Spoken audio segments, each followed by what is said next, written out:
आप सबको ध्यान होगा, चंद महीनों पहले की बात है और चुनाव के दौरान भी और चुनाव के बाद भी दिल्ली के तमाम स्कूलों में बम धमाके की कई कॉल्स आई थी, ईमेल्स आए थे। जांच के बाद आप सोचिए कि इससे कितना भय और तनाव का वातावरण अभिभावकों और पूरे दिल्ली की जनता के मध्य उत्पन्न हुआ। यद्यपि बाद में उसमें कुछ भी नहीं पाया गया। फिर जब इस विषय की गहनता से जांच की गई और यह ट्रैक करने का प्रयास किया गया कि ये ईमेल्स कहां से आ रहे हैं, तो बहुत ही आश्चर्यजनक तथ्य प्रकाश में आया कि मूलतः यह ईमेल एक ऐसे व्यक्ति के द्वारा आ रहे थे जो अल्पवयस्क है। इसके बाद जब जांच में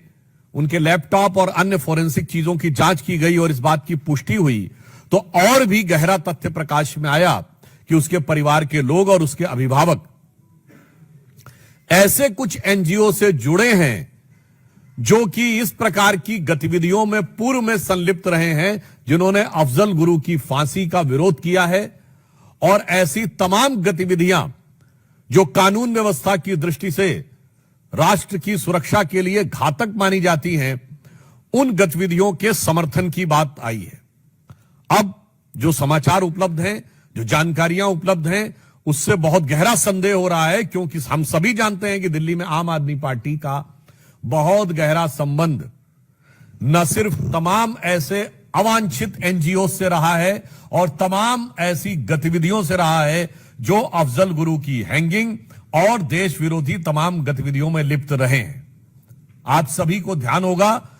कि फरवरी 2015 में जो टुकड़े टुकड़े होंगे का नारा लगा था, वो अफजल गुरु की बरसी के ऊपर था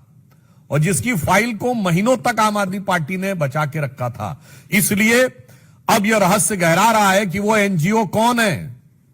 वो एनजीओ के लोग कौन हैं, उनका आम आदमी पार्टी से कोई संबंध है क्या? क्योंकि यह बात हम ऐसे हवा में नहीं कह रहे।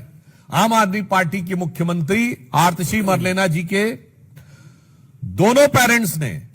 अफजल गुरु की क्लीमेंसी के पिटीशन का समर्थन किया था, तो यह बात सीधे संबंध जुड़ता हुआ दिखाई पड़ रहा है।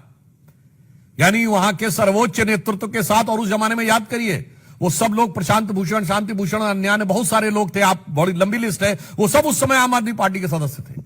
यानी आम आदमी पार्टी का एक संगठन के रूप में उनके साथ संबंध बहुत साफ दिखाई पड़ रहा था। तो अब ऐसी जानकारी लगती है और यह ऐसा ही गहरा संदेह आता है जो पुष्ट होता हुआ नजर आता है कि क्या इस चीज में आम आदमी पार्टी का या उनसे जुड़े एनजीओ का कोई संबंध है। केजरीवाल जी आकर तमाम बार अनाप शनाप बातें, अनर्गल मिथ्या बातें कर जाते हैं। आज उनसे मैं साफ साफ शब्दों में पूछना चाहता हूं कि आम आदमी पार्टी आकर स्पष्ट करे कि ये जो भयानक और खतरनाक तथ्य उभर के सामने आया है, इसके पीछे जो मैकेनिज्म नजर आ रहा है, चूंकि उन लोगों का सीधे वैचारिक सामने आपसे नजर आ रहा है, तो आपसे उनका क्या संबंध है।